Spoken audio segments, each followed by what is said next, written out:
Thank you, Steve. Thanks for coming out. Again, want to thank our fans for the awesome showing in Greenville last Saturday. It was awesome seeing all that garnet and black in the stands, and we're certainly going to need it in Athens on Saturday night. I know our fan base will be ready, and can't wait to see them over there. Um, Again, want to congratulate Parker White on being the SEC Special Teams Player of the Week. I guess that's 2 weeks in a row. We've had a winner from South Carolina on the special teams part. So love that and love the fact that it's on special teams. And we're going to continue to, or we're going to need that to continue as the game, our season goes on, for sure. Injury-wise, we're in really good shape as it stands here today. No major issues coming out of the East Carolina game. A few, bumps and bruises, but nothing that'll prevent anybody from playing this Saturday. I know you guys will ask about Luke. He was at practice today. He did more today than he did on Sunday, and he did more on this Tuesday than what he did last Tuesday. So the biggest thing with him is just continuing to knock off or get the soreness out where he feels comfortable and knocking off the rust and all that, because he hasn't been in a lot of 11-on-11 situations against a full defense here for a while. So continuing to progress and get better each and every week, but fully expect him and the rest of our guys to be 100% on Saturday night. The only one that'll be out was one you already knew about, and that's Rick Sandage, but he's moving along well and is right on track to be back hopefully here really soon. Excited to open up SEC play Saturday night. It is the greatest football conference in the world.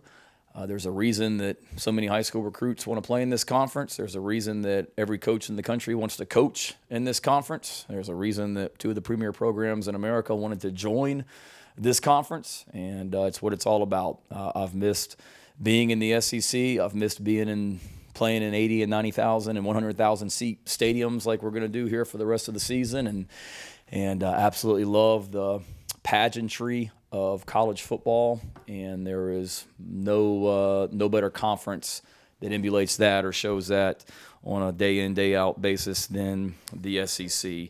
But we are certainly not tiptoeing into it. We've got a huge challenge this week with Georgia. Kirby has done an amazing job there in his time of elevating that program to an even higher level than what it already was when he got the job.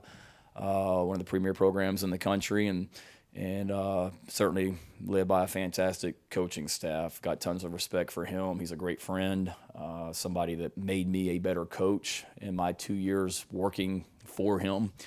A lot of the things that we do here in this program I took from what we did at Georgia, along with Oklahoma and Virginia Tech and the other stops that I've been. But a lot of it comes from the things that Kirby taught me and I learned from him, and a fantastic coach and somebody that I have a lot of respect for. You guys know better than me. Many of you have followed SEC football longer than I have, but he probably does have the most talented football team in the history of Georgia football. And that's not an embellishment and coach speak and all of that. When you look at from top to bottom, the 11 that start on offense, the 11 that start on defense, all of their special teams units, the depth they have, the size, the physicality, the speed they have. I hadn't seen them at all because we played obviously the same time they did when we played Eastern Illinois, so I didn't see their game on TV against Clemson. They were playing the same time I think that we were last week against East Carolina, so the first time that I was able to dive into watching them was Sunday once we got started on our game week prep, and wow. There is a reason they were picked to win the SEC East, and the talent just jumps off the tape at you. Obviously, they've had some great players in the past. I've coached against a lot of them, Matthew Stafford and Noshawn Marino and A.J. Green and those teams. I was a part of a really talented team that played for the national championship with Roquan Smith and Nick Chubb and Sony Michel and those guys. But when you just look at their starters on all three phases, but then you just look at the backups.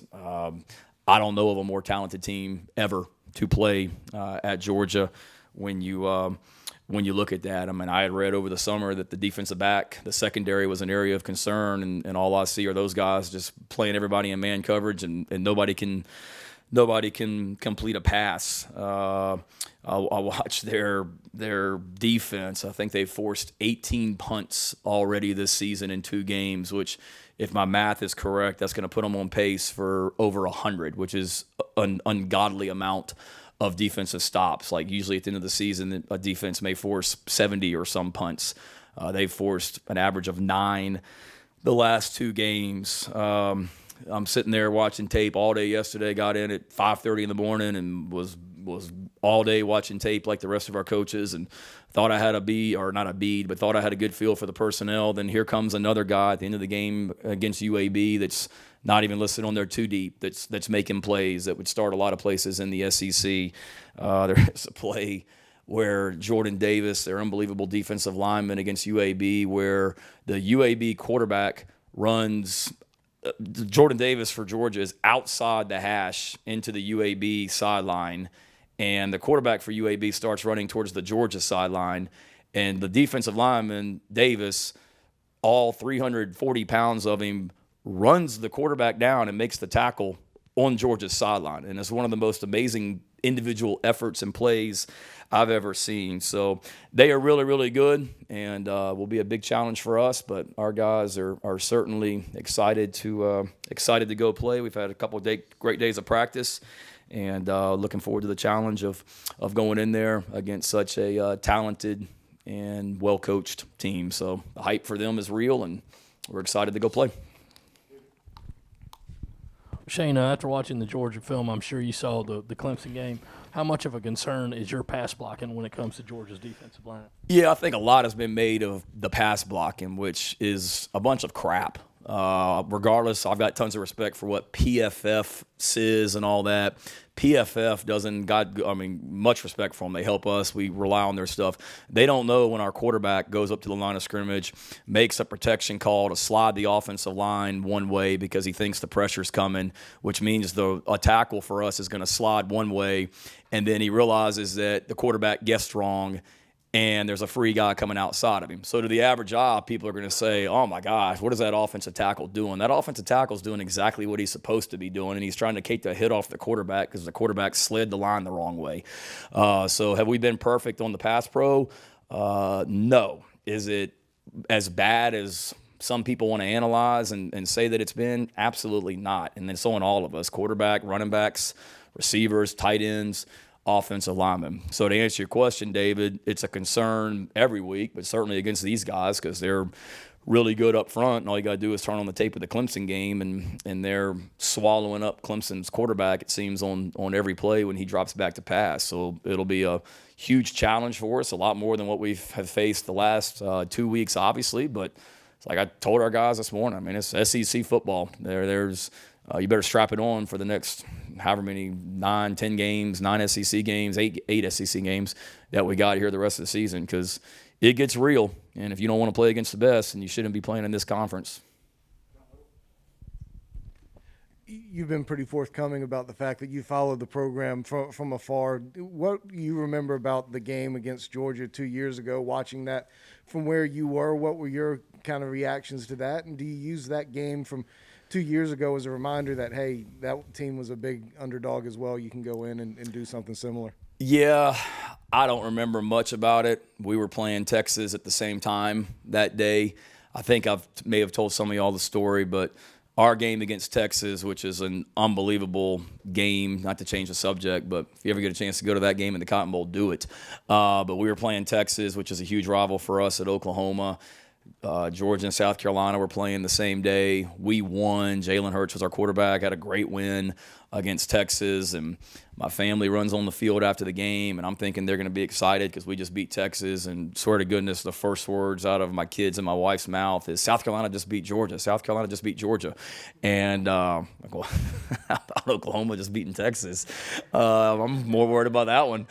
But that's what I remember about it, and obviously a great win. I don't talk about it. We haven't talked about it. I mean, we may mention it, but to me it has, from a lot of the people are different. The coaching staff here is different for the most part. Some of the players were here that day. Some of them weren't. Obviously, I think our guys know you went over there a couple years ago, and I saw where Kirby said yesterday a lot of that was because of Georgia, the fact that South Carolina won that game. But again, it doesn't have a big impact, I don't think, on this year's game. I mean, we have talked about the fact that this is a rivalry game, and I've been a part of a bunch of them, and in my time here, whether I was at South Carolina, or excuse me, whether I was at Georgia most recently or South Carolina when I was here before, it seems like they were all close games, high scoring, low scoring, kind of been a part of everything in my time here. But I can remember 2017 when we won the SEC at Georgia. I mean, that wasn't an easy game over in Columbia. I think it was 24-10 or whatever. But I mean, it's a tough physical game. I've followed this rivalry for a while and expect this week to be no different. Hey, Shane, I know you've been asked about the quarterbacks about 907 times, but this will be the 908th. What is Luke Doty? What are the boxes, really, that Luke Doty has to check over the next couple days for him to make that start on Saturday night? And then I guess the second part is, how much of a factor is the opponent and the defense, is an extraordinary front seven, in making that decision to start a guy who hasn't played yet this year? Yeah, as far as checking boxes for anybody, you got to have a good week of practice, whether you're the quarterback or the right guard or the personal protector on the punt team. I mean, you got to practice well. We're about competition, and you've got to compete and have a good week of practice, first of all, to put yourself in position. You got to be better than the other guys. Second of all, from a quarterback standpoint, kind of what I said a minute ago, it's being able to go in there and be comfortable and execute and knock the rust off, so to speak, and being able to drop back and throw 7-on-7 pass scale in practice without an offensive line and defensive line is great. You got to be able to also perform when there's 21 other people out there on the field with you, and he's continuing to get better at doing that. But we don't talk about the opponent. Obviously they're really good up front, but who do we play next week? Kentucky. I'm sure I haven't watched them. Watched a little bit of their game against Missouri the other night, but cover that up on y'all, huh? I'm sure they've got a really good front also, and then Troy and Tennessee and on and on and on. So, I mean, I don't see anybody on the schedule that we need to say, well, let's just let this guy get better and rest him up for this week. They're all going to be dogfights starting this week. Shane, sticking with Luke, I guess just when you mentioned he does more in practice, what does that look like, and how many reps is he taking with 11-on-11 or 7-on-7 today? Yeah, it's a good question. I was hanging out with the defense over there on their practice on the field today. I mean, Luke was out there. He was throwing balls. As far as the exact number of reps and all that stuff, I'm not even sure, to be honest with you. As soon as I walk out of here, I'll go in there with the offensive staff, and we'll watch practice from today. But from meeting with Clint each day, it's kind of, okay, he's going to do these periods and work a little bit more each day. And like I said at the beginning, he did a lot more today than what he did last Tuesday. And last Tuesday at this time, and we expected him to be able to play in Greenville. And he had a little bit of soreness during this time last week. He doesn't have that today. He didn't have that yesterday after practicing Sunday. So he continues to do more and more. And like I said, I mean, we fully expect him to be ready to roll on Saturday night. But let's also recognize the fact that Zeb Nolan made some fantastic throws down the stretch the other day against East Carolina too. That the throw to DK, the throw to Van in the end zone, the throw to Van that we ended up fumbling. I mean, he made some great plays down the stretch. So Zeb's another one that, like the rest of our team, continues to get better, and our whole football team. I mean, by no means have we arrived anywhere. We've got to continue to get better all across the board, and coaching as well. Shane, about what you said about not having arrived. I mean, 2-0's, a different feeling for a lot of these guys on this team. How do you keep them grounded? How have they handled the good start that you guys are off to? Yeah, good question. Certainly we want to celebrate wins, and we will. That was a fantastic win Saturday, so we don't want to not celebrate that. I mean, that was a struggle, and I said it on that. I think I said it on Paul Feinbaum yesterday. A lot of teams would have lost that game across the country because this team had every opportunity to feel sorry for themselves because things weren't going well. So you certainly build upon the fight that we showed. You build upon the fact that in the last 17 minutes we had some fantastic individual efforts and big plays on all three sides. Saw some toughness running the football down the stretch and just the way we came together. You build up on that, but it don't take long to turn on the tape on Sunday and see, no disrespect to East Carolina, but all the stuff that we didn't do right as well. Offensively, defensively, special teams. I mean, it's pretty obvious to our guys we still got a lot to get better at. There's a lot that we could have done better against East Carolina. And then you get through East Carolina and you turn on the tape with Georgia, and it's you realize pretty quick you better crank it up and get better. And each week that's always going to be the same. I mean, we're going to come in on Sunday, win or lose, and look at the previous game, what we did well. And even when you have a great win, I mean, we go in there as a team meeting and we watch as a team some of the good plays, but then also the not so good plays as well, because I don't want anybody ever feeling complacent. And week to week, we don't spend a lot of time talking about the opponent. It's let's worry about ourselves and let's get ourselves better. And that's what we told them in the team meeting this morning. Like, we've got to be better this week in everything that we do than last week if we want to have any chance to be successful.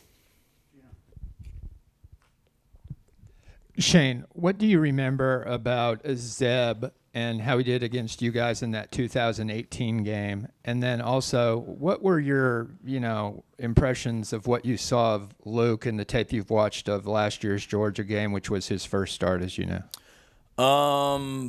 Zeb against Iowa State, Iowa State versus Oklahoma, that it was just, he made some really great throws. If I'm not mistaken, I think going into that game, there was a question on who was going to start at quarterback for Iowa State, if I'm not mistaken, and had a feeling it was going to be Zeb, and I knew of him and just kind of watched him, from a distance and knew who he was, being from Georgia and all that.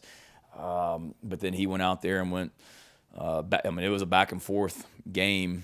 Kyler Murray on one side and Zeb Nolan on the other, but Iowa State had some a talented receiver that I know got drafted that year, a big target, and he did a nice job of just throwing some deep balls to him and some back shoulder fades or deep balls down the sideline, and just kind of went back and forth, and ended up being 37-27. But just remember being impressed with how he sat in the pocket and threw the ball and the accuracy that he threw with. To be totally honest, I haven't watched a snap of it last year. Last year, that South Carolina football team that was out there that night is not indicative, I guess is the word, of the South Carolina football team right now. I know the defensive staff at Georgia is the same. So as we go through the week, you may look at things for certain formations and stuff like that. I watched it on TV.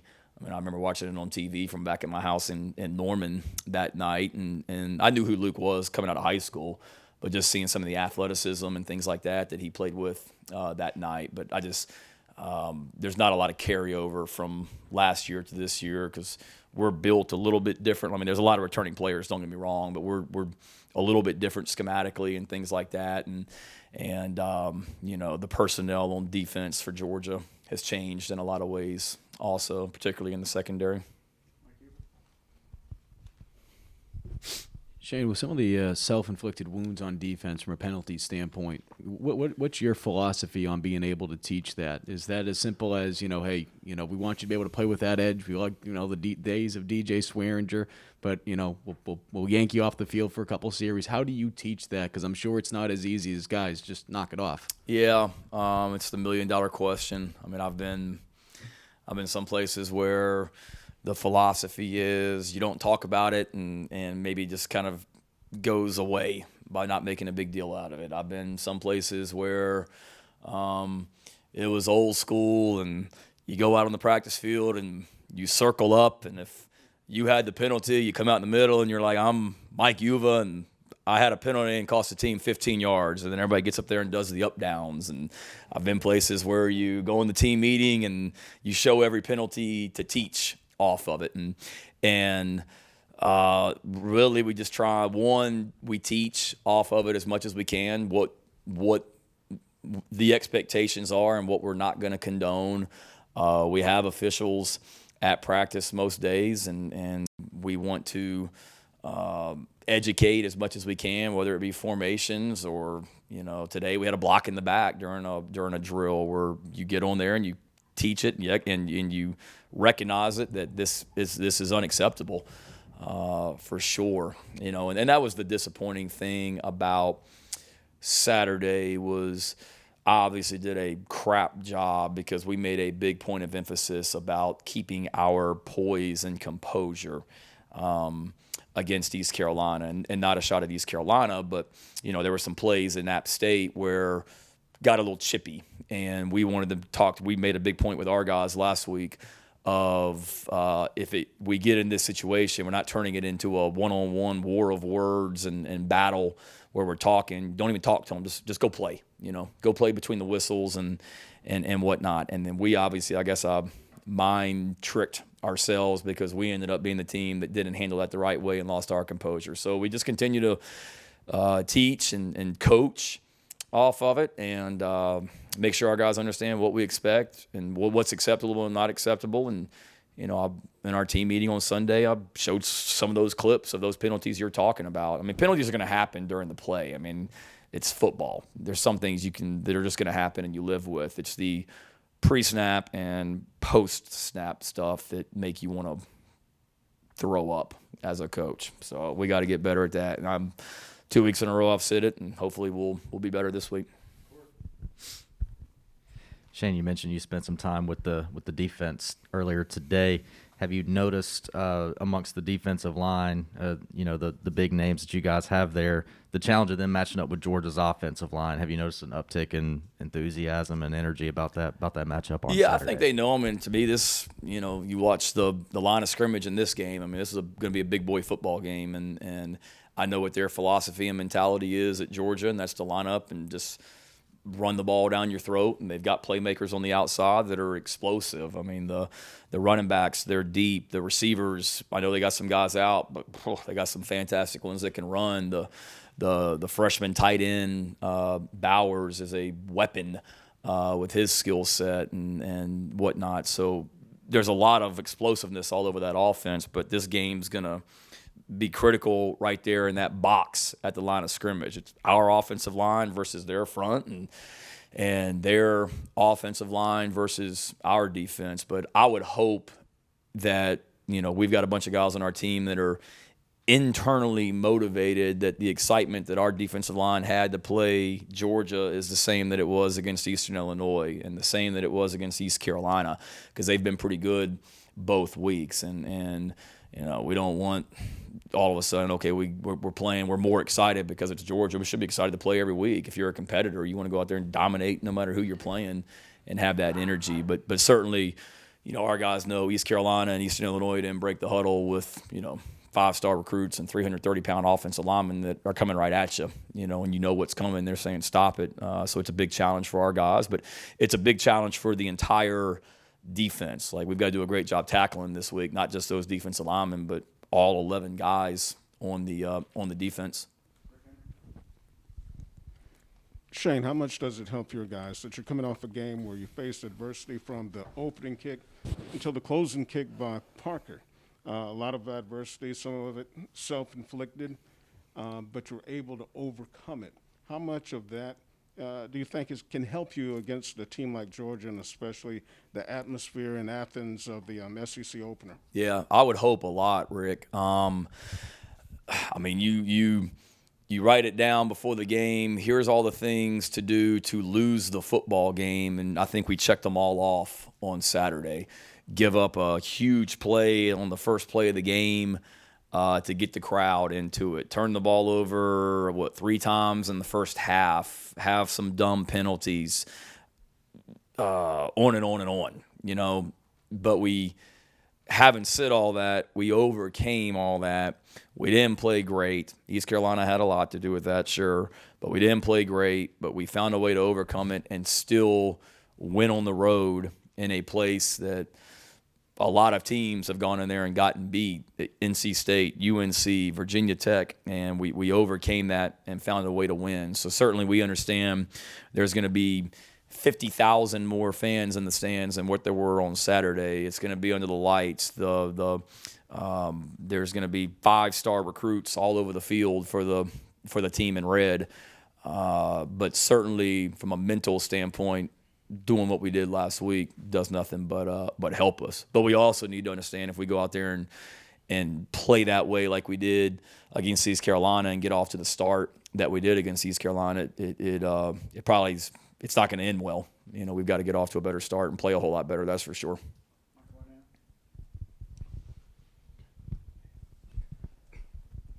Shane, Zeb is from that neck of that woods in Georgia. Have you and him talked at all about just kind of what it means to go back to the area, play in that area, or do you have a sense of what it might mean to him? Yeah, I haven't talked to him this week about it. I was in the quarterback meeting this morning, but it was all football. But when he decided that he wanted to come back out and play, when he and I were having those conversations, one of the things he did mention was how cool it would be to be able to go back to play in Sanford Stadium in the town that he went to high school in and his family lives in. And so certainly it'll be extra excitement for him, sentimental, whatever you want to call it, going back in there. But he's also, smart enough to understand he has a job to do and is focused on that and worrying about what he can control. But,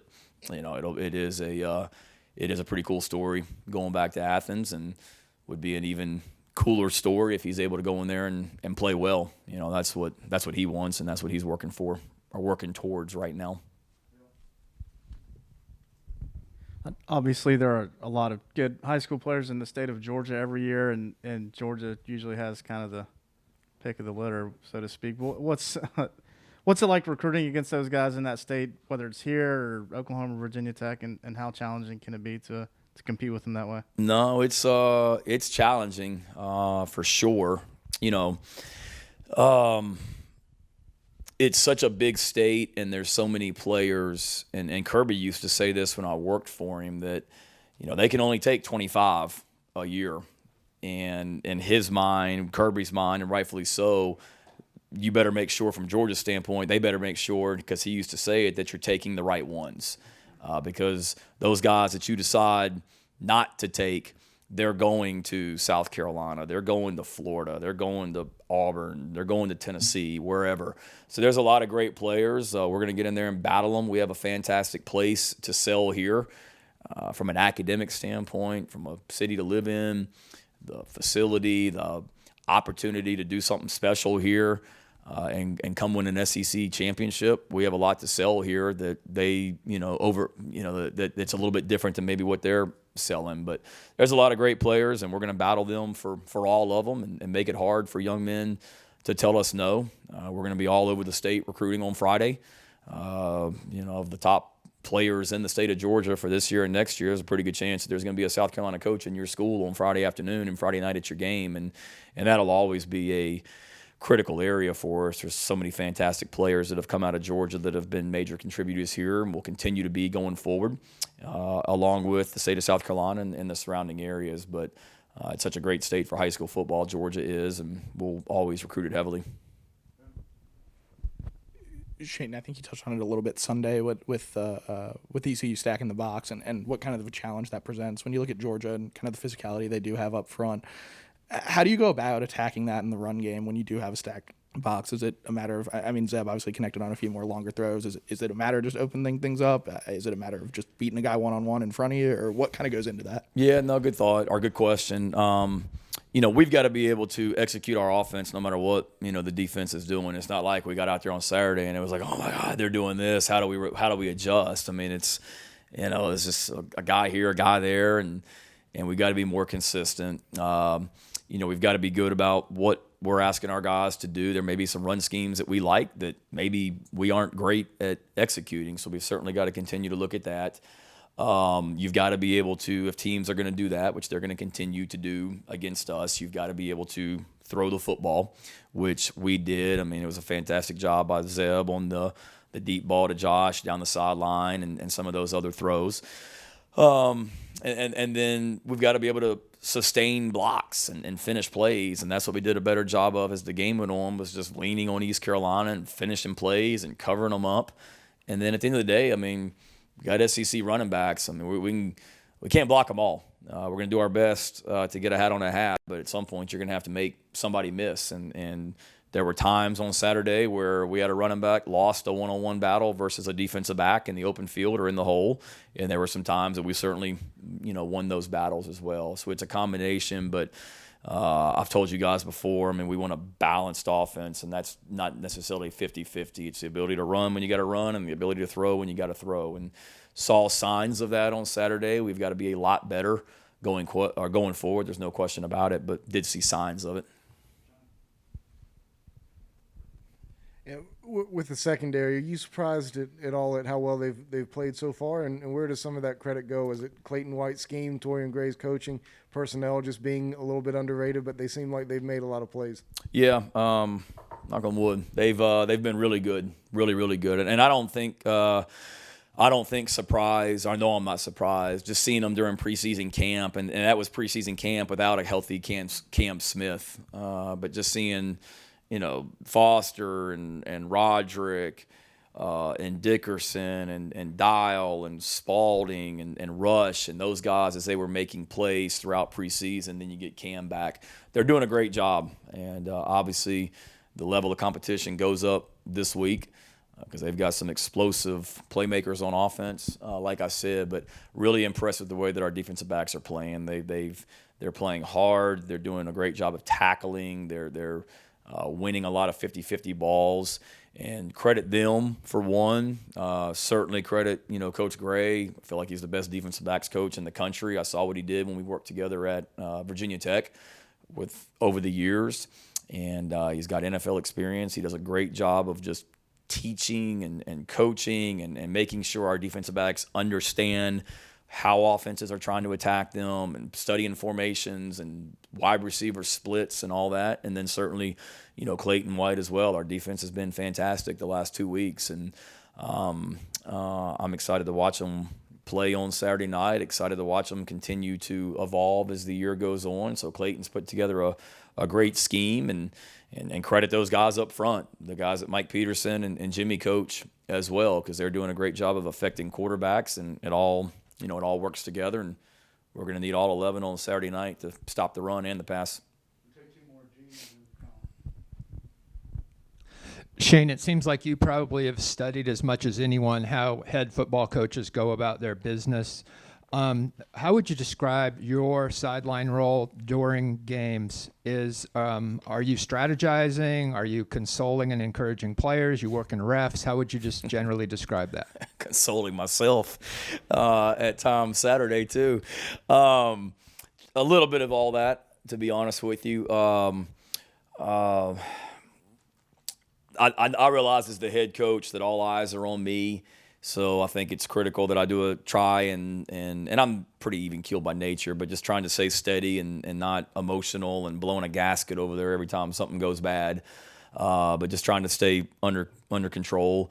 When the offense is on the field, I'm on the headphones, talking with those guys. I'm not trying to micromanage stuff and tell everybody what to do, but we're certainly talking when the offense finishes the series. I may be on the phone with the offense talking about the next series or things that just happened. When the defense is on the field, I'm on the defensive line with Clayton and his guys, listening and talking. Certainly any situation that comes up, I'm trying to stay one step ahead on, okay, it's third down, here's what we may do potentially on fourth down, or I really try and spend a lot of time during the week preparing to manage the clock and make decisions like that, and studying other situations across college football.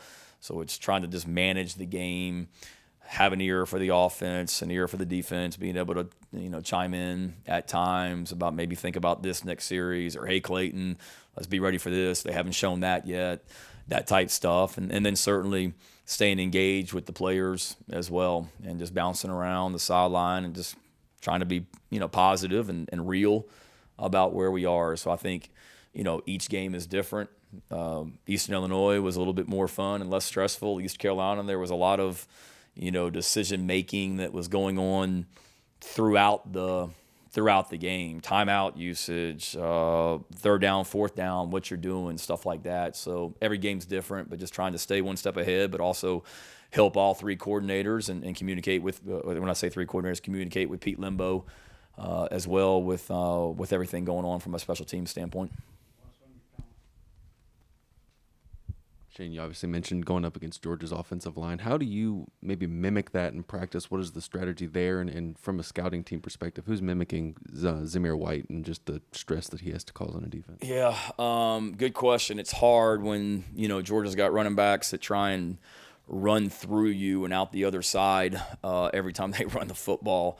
And they've got offensive linemen that are, 330-plus pounds over there that can move and are athletic. And, when I was over there with a lot of them, and Jamari and John Fitzpatrick, the tight end, Camarda, the punter. So, there's a lot of them that I saw, up close and personal. Schaefer. So I know how athletic and physical those offensive linemen are, without a doubt. So it's tough in practice. Part of it in practice is we do a lot of good on good, meaning our first offensive line versus our first defensive line. We do that on Tuesdays and Wednesdays in practice as well. So we try and make that as physical and real as it can be, for sure. In practice this week, we've kind of got a host of guys. I think Rashad Amos actually was helping out today as Zamir White. He was bouncing back and forth between the offense and then helping the defense as well. So Rashad did a good job of that. But then you also got other running backs that you got to, mimic as well. Cook and Milton and the whole crew. So pretty much all of our running backs have a hand in that on the scout team, except Kevin, Juju, Zaquandre, and Marshawn.